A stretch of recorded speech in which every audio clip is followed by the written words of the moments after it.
95.5 FM. 95.5 FM. El resto es un fake. Es un fake.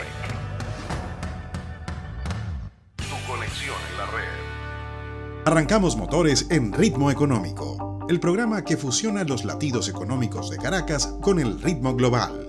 Ven con nosotros y explora las melodías financieras que envuelven nuestra ciudad y al mundo. Muy buenos días. Feliz lunes, feliz inicio de semana. Hoy arrancamos la semana como todos los lunes con tu programa Ritmo Económico, la clave de tus finanzas. Hoy 5 de mayo. Luego de un fin de semana que mucha gente agarró de puente por la celebración del 1 de mayo, volvemos aquí con toda la dinámica aquí en Millennial 95.5 para nuestro programa económico de todo el acontecer financiero y un tema bastante importante que tenemos el día de hoy y que bueno, la economía cada día sigue siendo un tema de mayor importancia por todo lo que pasa mundialmente, regionalmente y nacionalmente. Adrián, bienvenido. Buen día, Rubén. Buen día a todos nuestros radioescuchas y teleescuchas. Hoy 5 del 5 del 2025, una fecha cabalística. Te voy a recomendar que te juegues el 55. Sí, estamos modo cabalístico también celebrando las victorias hípicas también. Bueno, hubo victoria hípica, deportiva, de todo tipo de deportes allí. Sí. En el Kentucky Derby se celebró el día sábado y por cuarta vez un jockey venezolano gana la prueba más importante de todo el calendario hípico de Estados Unidos. La que más genera. Sí, la primera de la triple corona norteamericana y la ganó nuestro jockey Junior Alvarado, que también hace un par de años ganó el Gran Premio de Dubái. Ah, importante. Claro, este jockey se las trae. Sí, saludo a Cristina que nos dio ese dato que es bastante caballística. El caballo que ganó no fue Cristina Princess. El nacional, nacional.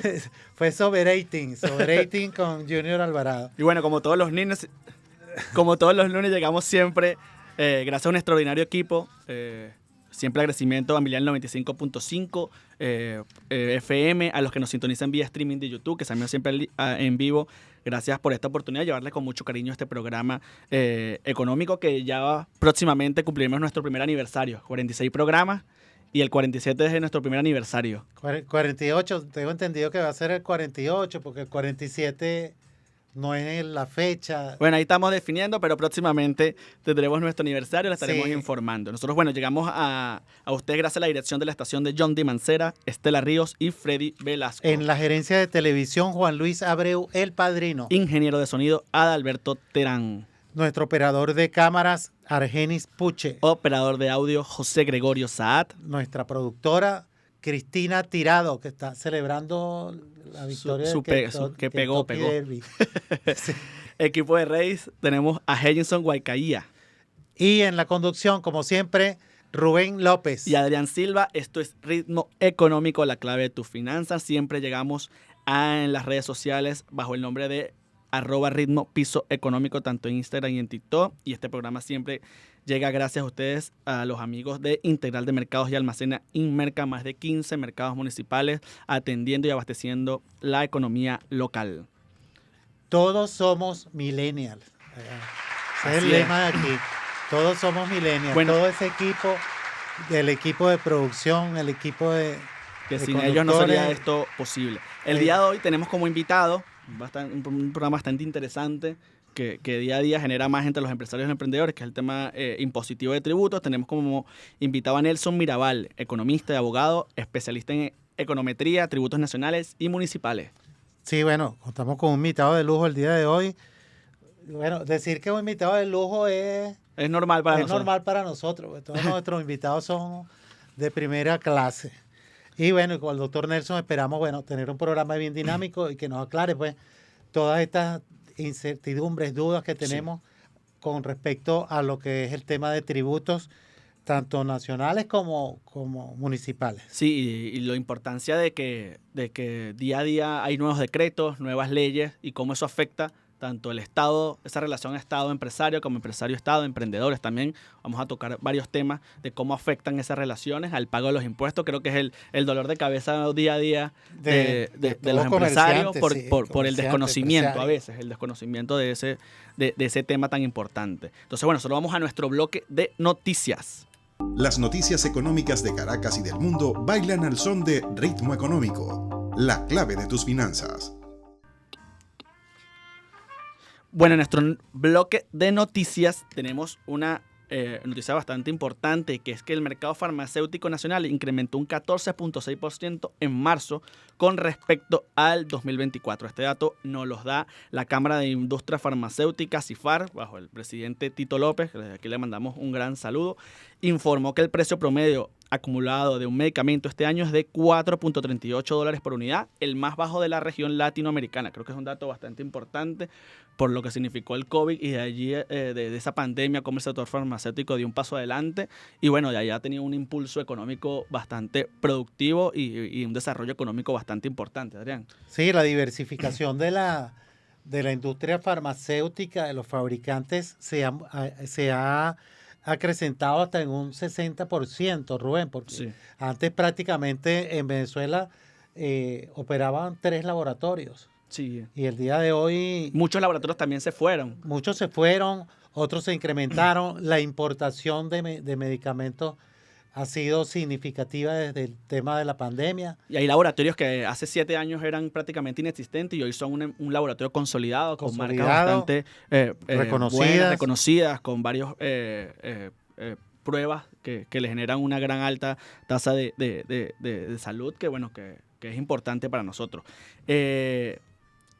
Creo que es importante también señalar que, bueno, que Tito López está también dentro de la plancha que se va a lanzar ahorita a las elecciones de Fedecámara, que es algo que tiene en boga a todo el sector económico y, bueno, que próximamente tendremos invitados para hablar de qué se genera dentro de unas elecciones de una de las cámaras, de unas federaciones empresariales más importantes del país, Adrián. Bueno, estamos en elecciones de todo tipo. De todo ¿no? tipo, hasta las empresariales. Hasta las empresariales. No, es importante este tema porque es la industria, pues. Sí. Es la industria y siempre lo hemos mantenido allí de que es el sector económico de mayor importancia Sí. y porque de allí emanan, bueno, todo el resto de los sectores de todo lo que es la En cadena específico, de distribución, de producción. En específico, este sector que el año pasado se creció un 3.5% en 2023, un aumento de 3.5%. Este año proyecta un aumento del 7.3% en producción nacional. Creo que es un dato importante, entendiendo toda la dinámica económica mundial, que hace encarecer los productos y por ende hace que la demanda sea menos. Este sector sigue dando la pauta con producción nacional, empresas nacionales, que creo que es importante a destacar. Sí, y como decíamos, bueno, la cantidad de laboratorios y de farmacias, de expendios de distribución de los medicamentos son de fácil acceso a toda la población, dependiendo de la marca y de todo lo que implica, bueno, todo el tema en lo que respecta a mantener la salud. Sí. Bueno, y con eso nosotros vamos a escuchar buena música. Ya volvemos con nuestro importante invitado.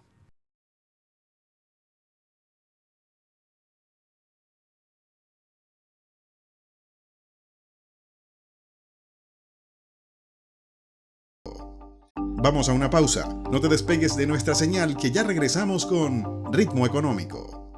Vamos a una pausa. No te despegues de nuestra señal que ya regresamos con Ritmo Económico. Vamos a una pausa. No te despegues de nuestra señal que ya regresamos con Ritmo Económico. Vamos a una pausa. No te despegues de nuestra señal que ya regresamos con Ritmo Económico.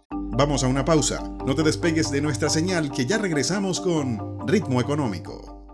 Vamos a una pausa. No te despegues de nuestra señal que ya regresamos con Ritmo Económico. Vamos a una pausa. No te despegues de nuestra señal que ya regresamos con Ritmo Económico. Vamos a una pausa. No te despegues de nuestra señal que ya regresamos con Ritmo Económico. Vamos a una pausa. No te despegues de nuestra señal que ya regresamos con Ritmo Económico. Vamos a una pausa. No te despegues de nuestra señal que ya regresamos con Ritmo Económico. Vamos a una pausa. No te despegues de nuestra señal que ya regresamos con Ritmo Económico. Vamos a una pausa. No te despegues de nuestra señal que ya regresamos con Ritmo Económico. Vamos a una pausa. No te despegues de nuestra señal que ya regresamos con Ritmo Económico. Vamos a una pausa. No te despegues de nuestra señal que ya regresamos con Ritmo Económico. Vamos a una pausa. No te despegues de nuestra señal que ya regresamos con Ritmo Económico.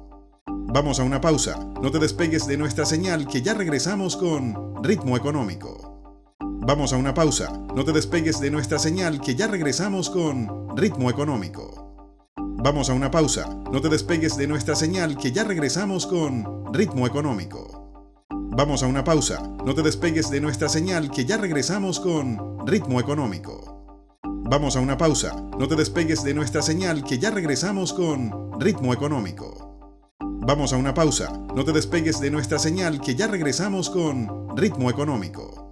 Vamos a una pausa. No te despegues de nuestra señal que ya regresamos con Ritmo Económico. Vamos a una pausa. No te despegues de nuestra señal que ya regresamos con Ritmo Económico. Vamos a una pausa. No te despegues de nuestra señal que ya regresamos con Ritmo Económico. Vamos a una pausa. No te despegues de nuestra señal que ya regresamos con Ritmo Económico. Vamos a una pausa. No te despegues de nuestra señal que ya regresamos con Ritmo Económico. Vamos a una pausa. No te despegues de nuestra señal que ya regresamos con Ritmo Económico. Vamos a una pausa. No te despegues de nuestra señal que ya regresamos con Ritmo Económico. Vamos a una pausa. No te despegues de nuestra señal que ya regresamos con Ritmo Económico. Vamos a una pausa. No te despegues de nuestra señal que ya regresamos con Ritmo Económico. Vamos a una pausa. No te despegues de nuestra señal que ya regresamos con Ritmo Económico. Vamos a una pausa. No te despegues de nuestra señal que ya regresamos con Ritmo Económico. Vamos a una pausa. No te despegues de nuestra señal que ya regresamos con Ritmo Económico. Vamos a una pausa. No te despegues de nuestra señal que ya regresamos con Ritmo Económico. Vamos a una pausa. No te despegues de nuestra señal que ya regresamos con Ritmo Económico. Vamos a una pausa. No te despegues de nuestra señal que ya regresamos con Ritmo Económico. Vamos a una pausa. No te despegues de nuestra señal que ya regresamos con Ritmo Económico. Vamos a una pausa. No te despegues de nuestra señal que ya regresamos con Ritmo Económico. Vamos a una pausa. No te despegues de nuestra señal que ya regresamos con Ritmo Económico. De nuevo con ustedes, Ritmo Económico. Los protagonistas del mundo económico nos echan el cuento. Entérate aquí en Ritmo Económico, la clave de tus finanzas. 8:13 de la mañana de hoy, 5/5 del 2025. Sí. Nos acompaña el día de hoy el doctor Nelson Mirabal, quien es economista, a su vez abogado y es especialista en econometría y en tributos nacionales y municipales. Nelson, bienvenido a Ritmo Económico.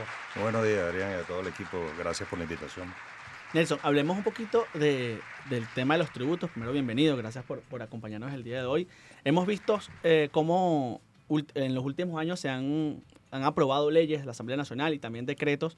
El último creo que es el más importante, que es el decreto de emergencia económica. Nosotros aquí lo planteamos a grosso modo, pero ¿qué nos puedes dar tú más detalles como especialista de qué significa esta ley para la economía del país?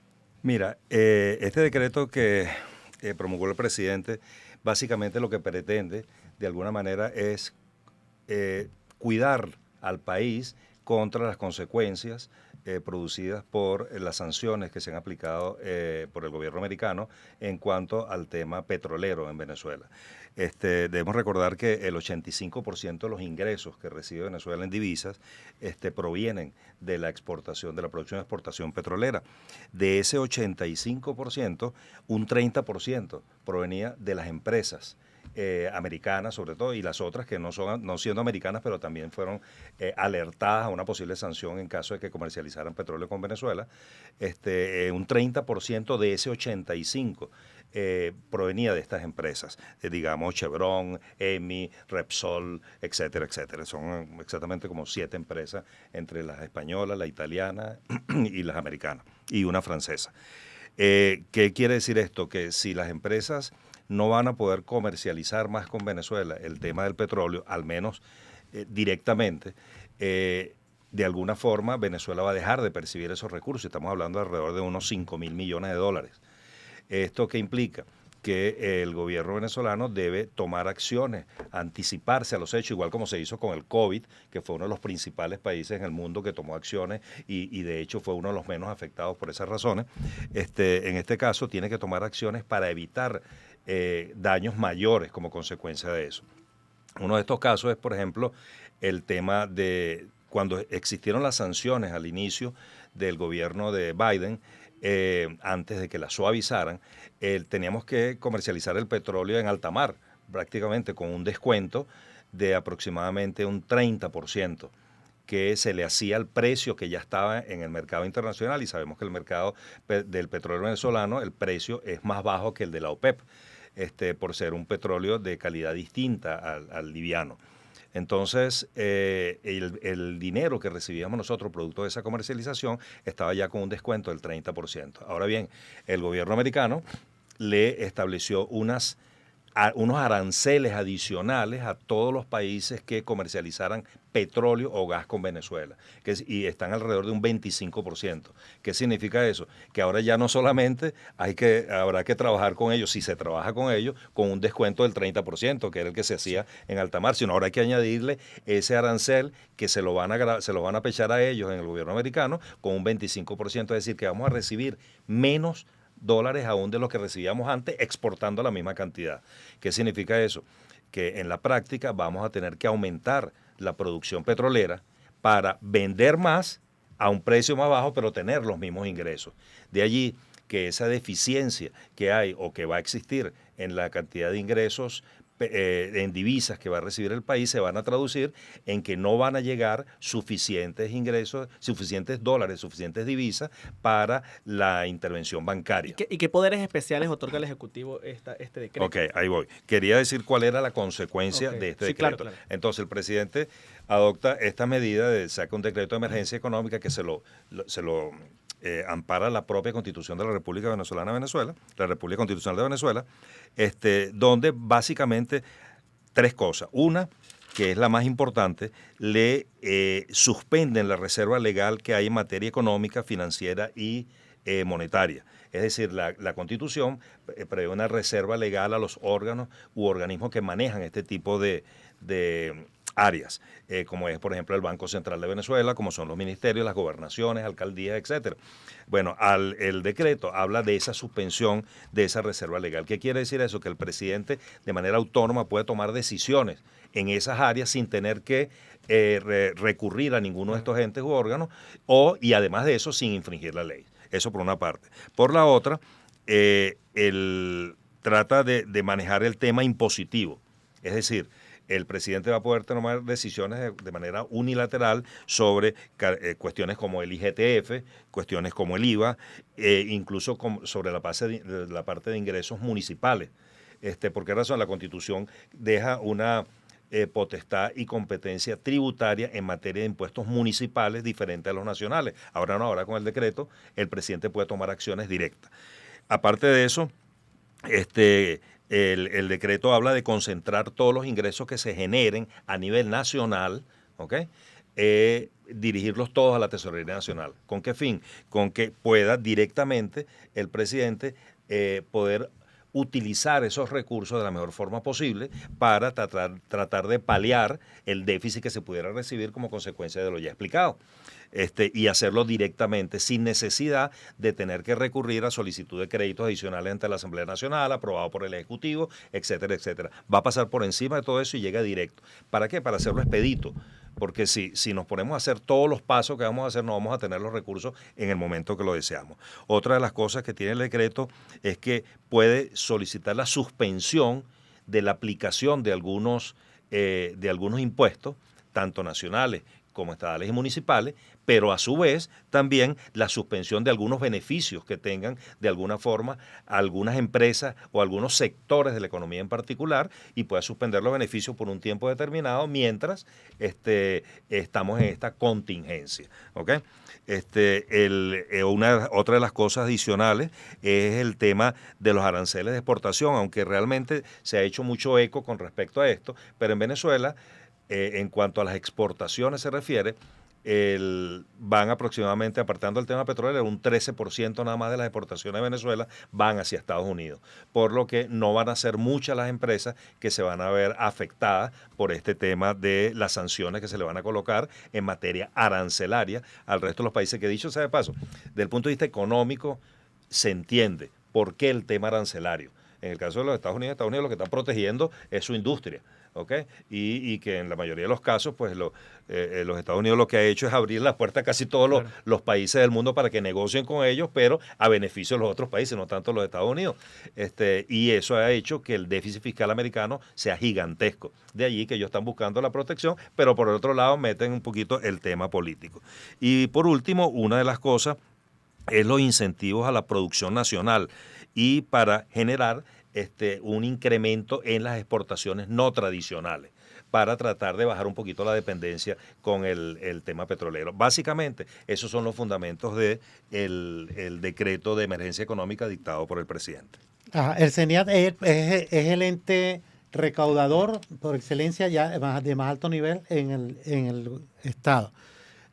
Todos los años el CENIAT reporta crecimiento, aumento en la contribución en el aporte de los contribuyentes.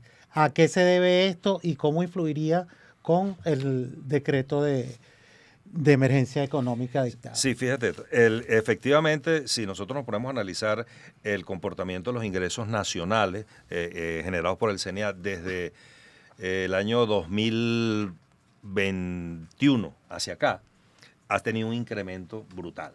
De hecho, los ingresos del año pasado fueron alrededor de 12 mil millones de dólares solamente por el tema tributario nacional, y veníamos de 4 mil millones del año antes pasado, o sea que se multiplicó casi que por 3.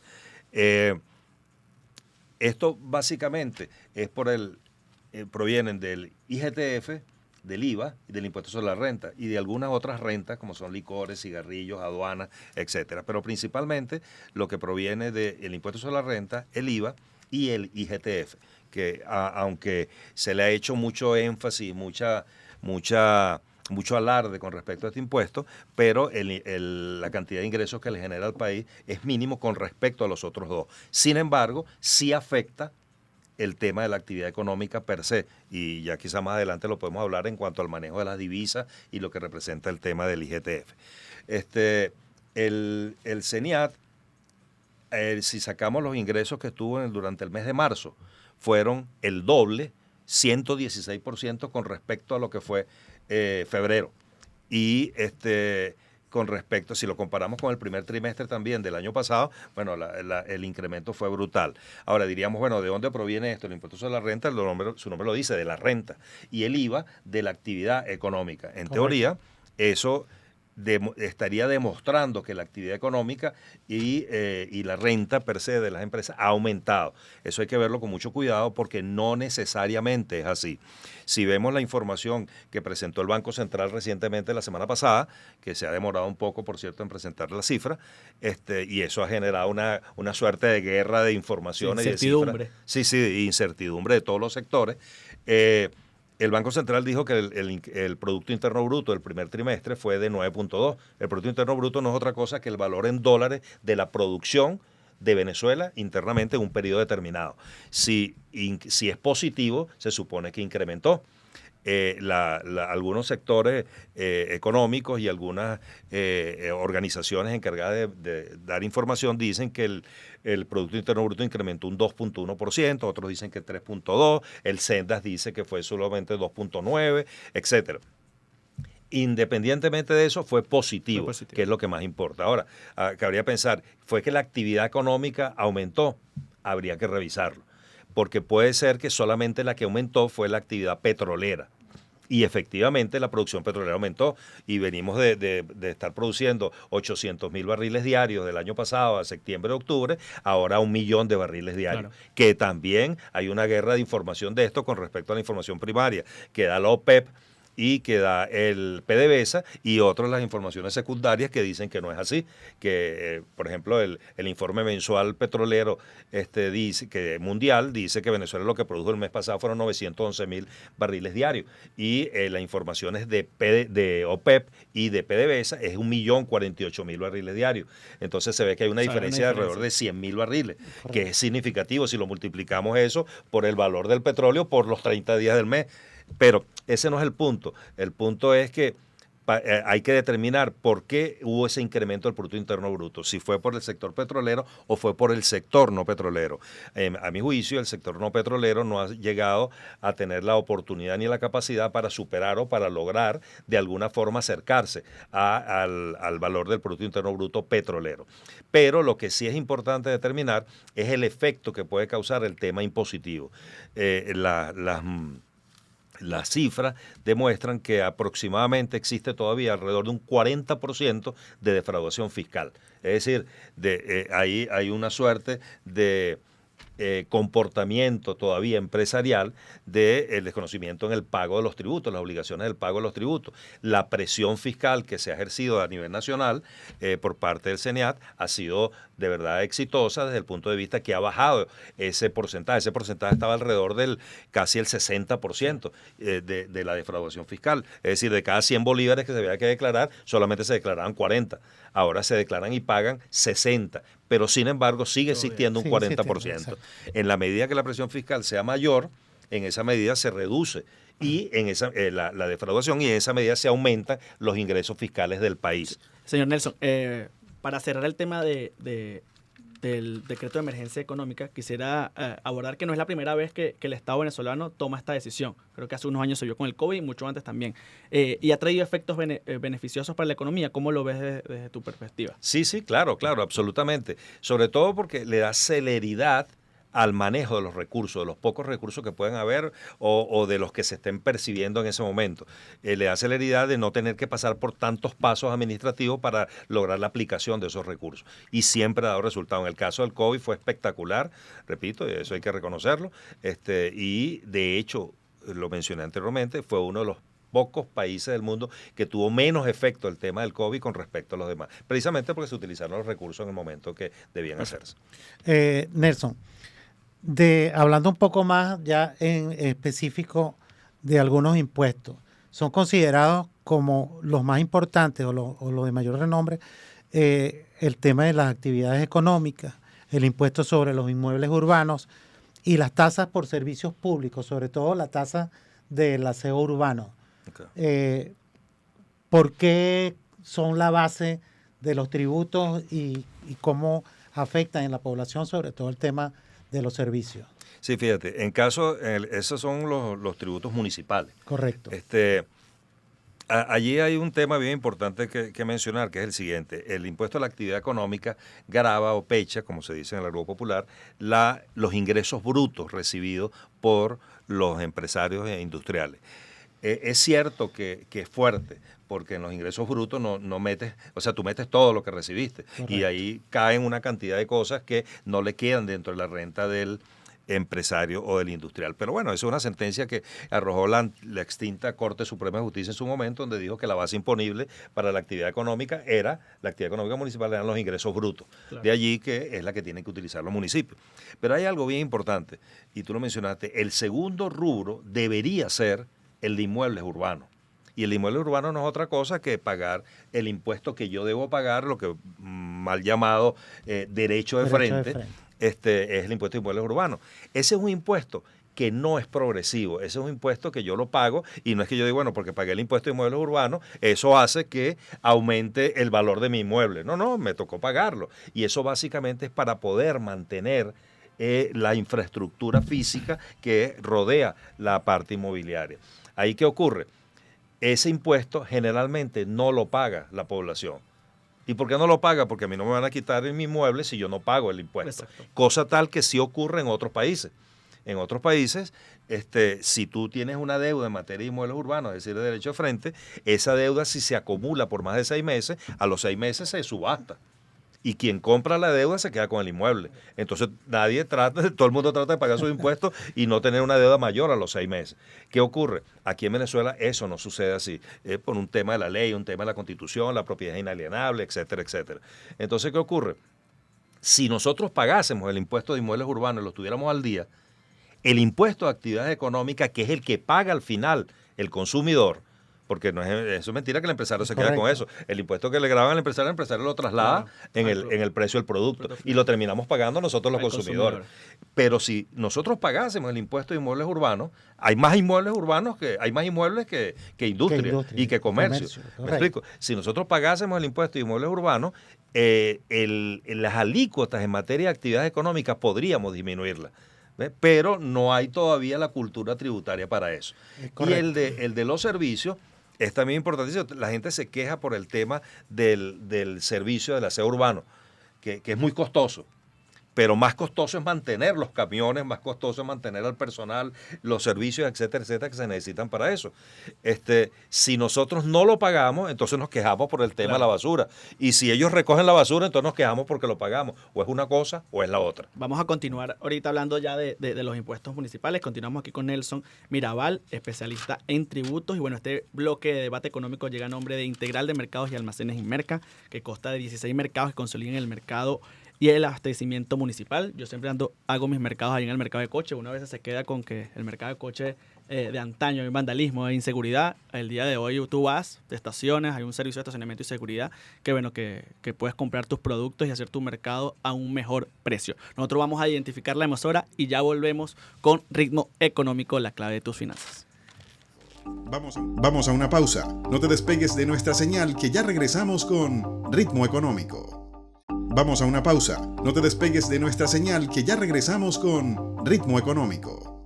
Vamos a una pausa. No te despegues de nuestra señal, que ya regresamos con Ritmo Económico. Vamos a una pausa. No te despegues de nuestra señal, que ya regresamos con Ritmo Económico. Vamos a una pausa. No te despegues de nuestra señal, que ya regresamos con Ritmo Económico. Vamos a una pausa. No te despegues de nuestra señal.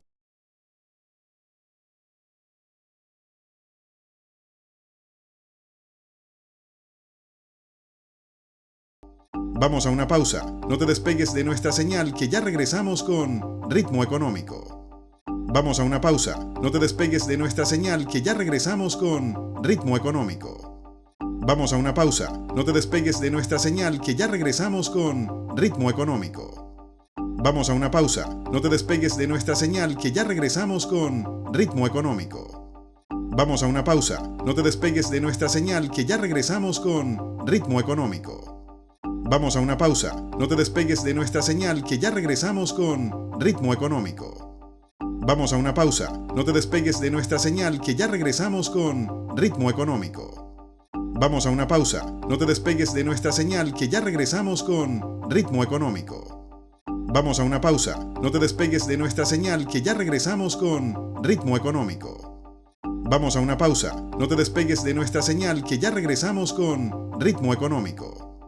Vamos a una pausa. No te despegues de nuestra señal, que ya regresamos con Ritmo Económico. Vamos a una pausa. No te despegues de nuestra señal, que ya regresamos con Ritmo Económico. Vamos a una pausa. No te despegues de nuestra señal, que ya regresamos con Ritmo Económico. Vamos a una pausa. No te despegues de nuestra señal, que ya regresamos con Ritmo Económico. Vamos a una pausa. No te despegues de nuestra señal, que ya regresamos con Ritmo Económico. Vamos a una pausa. No te despegues de nuestra señal, que ya regresamos con Ritmo Económico. Vamos a una pausa. No te despegues de nuestra señal, que ya regresamos con Ritmo Económico. Vamos a una pausa. No te despegues de nuestra señal, que ya regresamos con Ritmo Económico. Vamos a una pausa. No te despegues de nuestra señal, que ya regresamos con Ritmo Económico. Vamos a una pausa. No te despegues de nuestra señal, que ya regresamos con Ritmo Económico. Vamos a una pausa. No te despegues de nuestra señal, que ya regresamos con Ritmo Económico. Vamos a una pausa. No te despegues de nuestra señal, que ya regresamos con Ritmo Económico. Vamos a una pausa. No te despegues de nuestra señal que ya regresamos con Ritmo Económico.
De nuevo con ustedes, Ritmo Económico.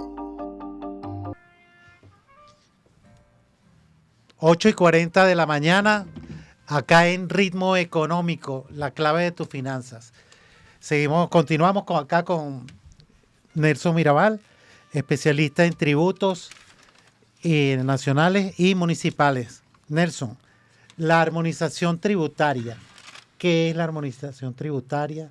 Hay un antes y un después en cuanto a los tributos, luego de la ley de armonización tributaria. ¿Cómo funciona esto? Sí, fíjate, la ley de armonización tributaria nace como una deuda que teníamos con el país desde la promulgación de la Constitución en el año 99, porque el artículo, si mal no recuerdo, 156, numeral 13 de la Constitución, establece que es facultad del Poder Nacional legislar en materia de los topes y el piso de los tributos en materias estatales y municipales. Y eso no se había hecho. ¿Qué implicó esto? Que todas las alcaldías, para hablar ya específicamente de las alcaldías, pues colocaban las alícuotas en materia de actividad económica, en materia de inmuebles, que publicidad, las que ellos consideraran. Entonces, y en algunos casos las que creyeran que eran las más convenientes, en algunos casos las que creyeran que eran las necesarias, y en otras pues las que se les ocurría. La que generara más dinero. O la que generara Sí. más dinero. O sea, no quería decir eso, pero la que Hay que generara más decirlo. dinero. Exacto. Entonces, nace a solicitud en conjunto tanto del gobierno nacional como del empresariado, Fede Cámaras, con industrias y todos los sectores, la idea de promulgar una ley que se refiriera a esto. Y recuerdo que eso fue en cabeza de la vicepresidenta Delcy Rodríguez fue la encargada de dirigir ese proyecto, el cual culminó satisfactoriamente el 8 de agosto del año 2023. Se promulgó la ley de armonización de las potestades tributarias de los estados y municipios, donde se le da una suerte de reglamentación a cómo deben operar en esta materia. Esa ley entró en vigencia, se le dio una vacatio ley de 90 días, entró en vigencia el 8 de noviembre y su primera aplicación práctica, por decirlo de alguna manera, comenzó a ocurrir a partir del 28 de diciembre, cuando sale la primera resolución, donde establece los límites que se pueden hacer de las alícuotas en materia de actividad económica, de vehículos, de tasas, principalmente, y la parte inmobiliaria. Creándolo por sectores. Para aterrizarlo un poco, por ejemplo, un municipio aquí de la ciudad metropolitana, ¿cuál es la diferencia de lo que se pagaba antes a lo que se pagaba ahora? Por ejemplo, en un impuesto de vehículos. Sí, fíjate, ahí tocaste un tema que está de moda ahorita, que es el impuesto de vehículos. Por eso. Sí, Los motorizados la se quejaron, Sí. otros dijeron. Fíjate, la ley del Poder Público Municipal del año 2005, luego modificada para el 2010, establece que el impuesto de vehículos debe ser declarado y pagado donde tú tengas el domicilio o la residencia de ubicación del propietario del vehículo. Eso no ocurre en la práctica y debería ser así. ¿Por qué razón? Porque no es lógico que si yo tengo mi vehículo y uso las vías de mi sector, de mi municipio, yo pague el impuesto en otro municipio. Exacto. Porque esos recursos en teoría deberían ser usados para el mejoramiento de las vías, el mejoramiento de los servicios, etcétera. Pero ¿qué ocurre? Ahí hay una suerte de deslealtad de parte de los propios municipios que colocan alícuotas distintas y permiten que propietarios de vehículos que estén domiciliados residenciales o en otras jurisdicciones declaren y paguen en ellos. Yo pago en O sea, Boconó porque es más barato. Exactamente. Entiendo allí entonces que los tributos y las tasas que se cobran por mi actividad que yo genere en el municipio deberían ser iguales en todos los municipios. No necesariamente tienen que ser iguales porque cada municipio tiene sus propias Hay quienes sí características. manifiestan de que debería ser así. No es así. No es igual el costo de, ahorita que estamos hablando de vehículos, el costo de asfaltado de una calle en Caracas, y que quizá tenemos una planta de asfalto más cerca que la que vamos a hacer en Boconó, o que la que vamos a hacer en Morrocoy o algo parecido. No es igual porque el costo operativo es mucho mayor.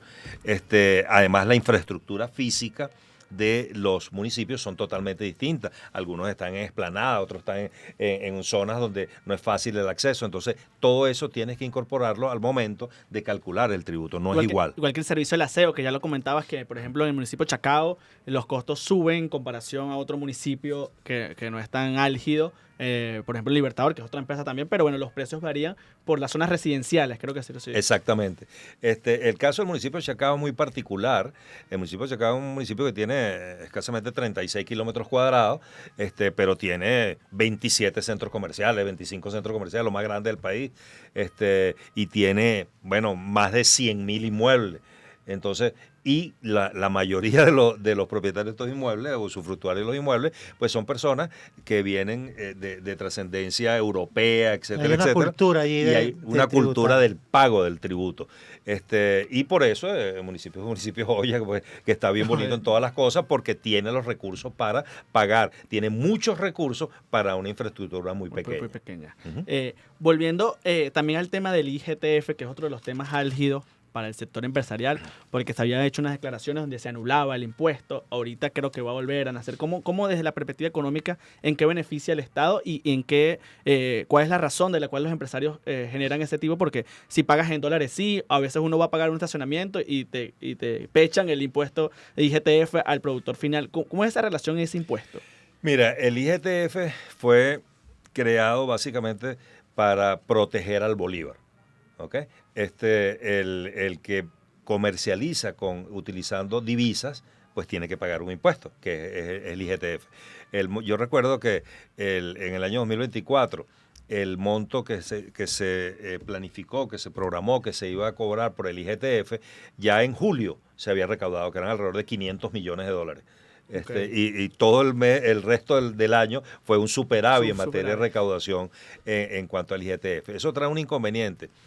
En este instante, sobre todo, hay que verlo de esta forma. En el país hay alrededor de unos 7.000 millones de dólares circulando en efectivo y que no pueden ser En dólares. en dólares. Alrededor de 7.000 millones de dólares circulando en efectivo.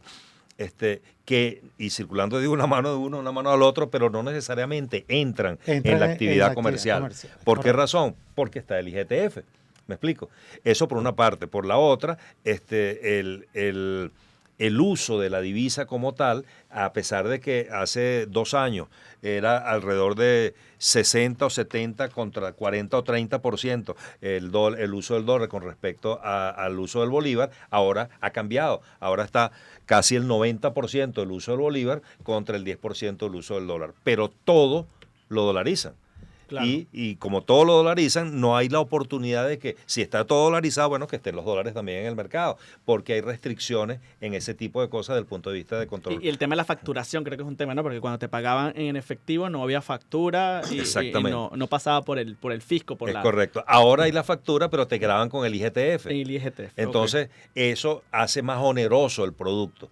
Entonces, si tú lo vas a pagar en dólares y lo vas a pagar en bolívares... Pero es para cualquier compra que tú hagas en dólares. Para cualquier compra donde tú utilices la divisa. Entonces, ¿qué ocurre? Yo digo, bueno, prefiero pagar en bolívares. Entonces, ese dólar no se comercializa, no se usa. Okay. Entonces, el planteamiento de los empresarios, y eso es algo digno de estudiar por parte del gobierno nacional, es si se reduce la alícuota del IGTF, que está en alrededor de un 3%, o se elimina, o se suspende por un tiempo mientras hay esta coyuntura de divisas, de ingreso de divisas en el país, que permita la circulación de divisas en el mercado en general. Porque, vamos a estar claros, las reservas internacionales en Venezuela operativas están alrededor de 5.400 millones de dólares.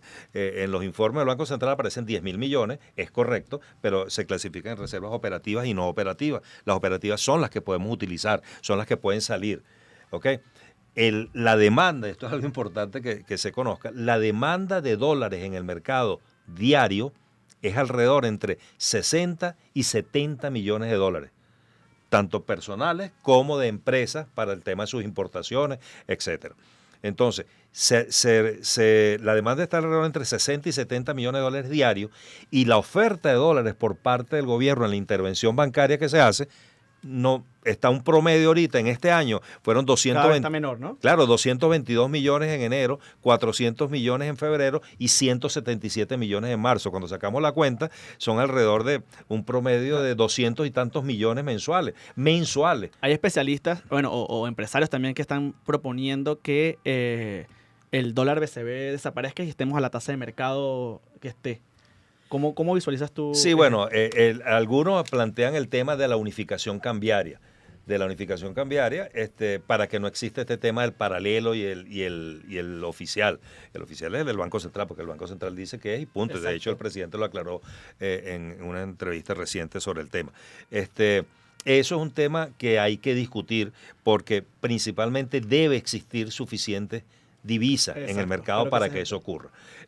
Ahorita yo pienso que es un tema analizar el asunto del IGTF para que pueda entrar esa cantidad de dinero que yo mencionaba anteriormente en la circulación en el mercado con total libertad y de alguna manera baje la presión que hay a nivel del solicitante de divisa por cuanto la intervención bancaria no es suficiente para cubrir la demanda que hay en el mercado diario.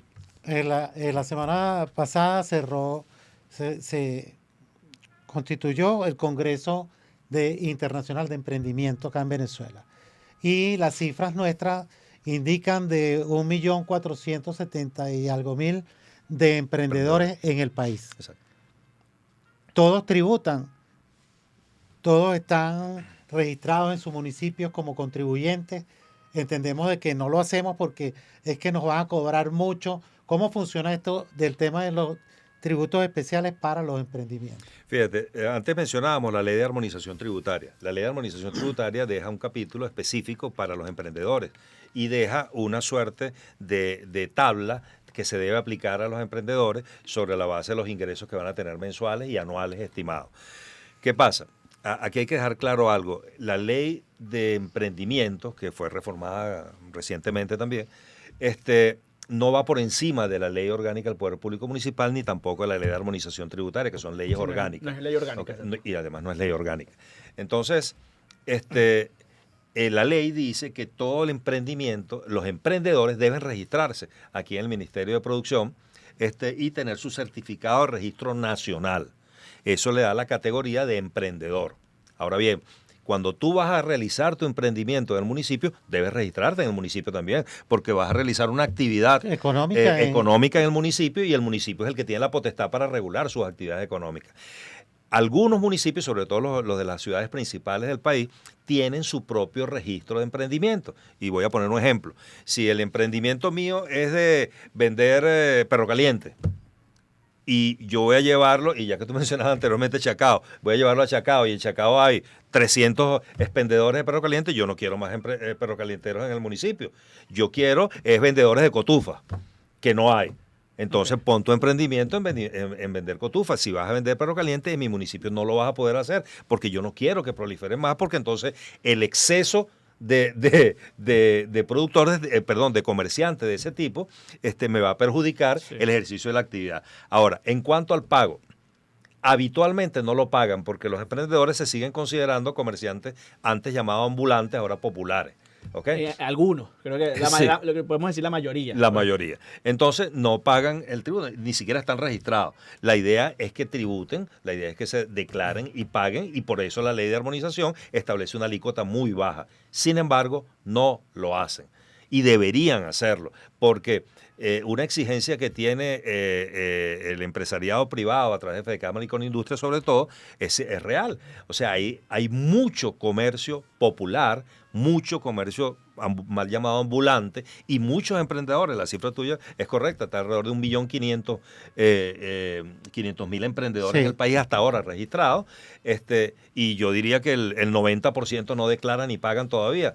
Entonces, si no declaran ni pagan, sigue cayendo la carga tributaria sobre el empresario formal, ¿ve? Y no es justo.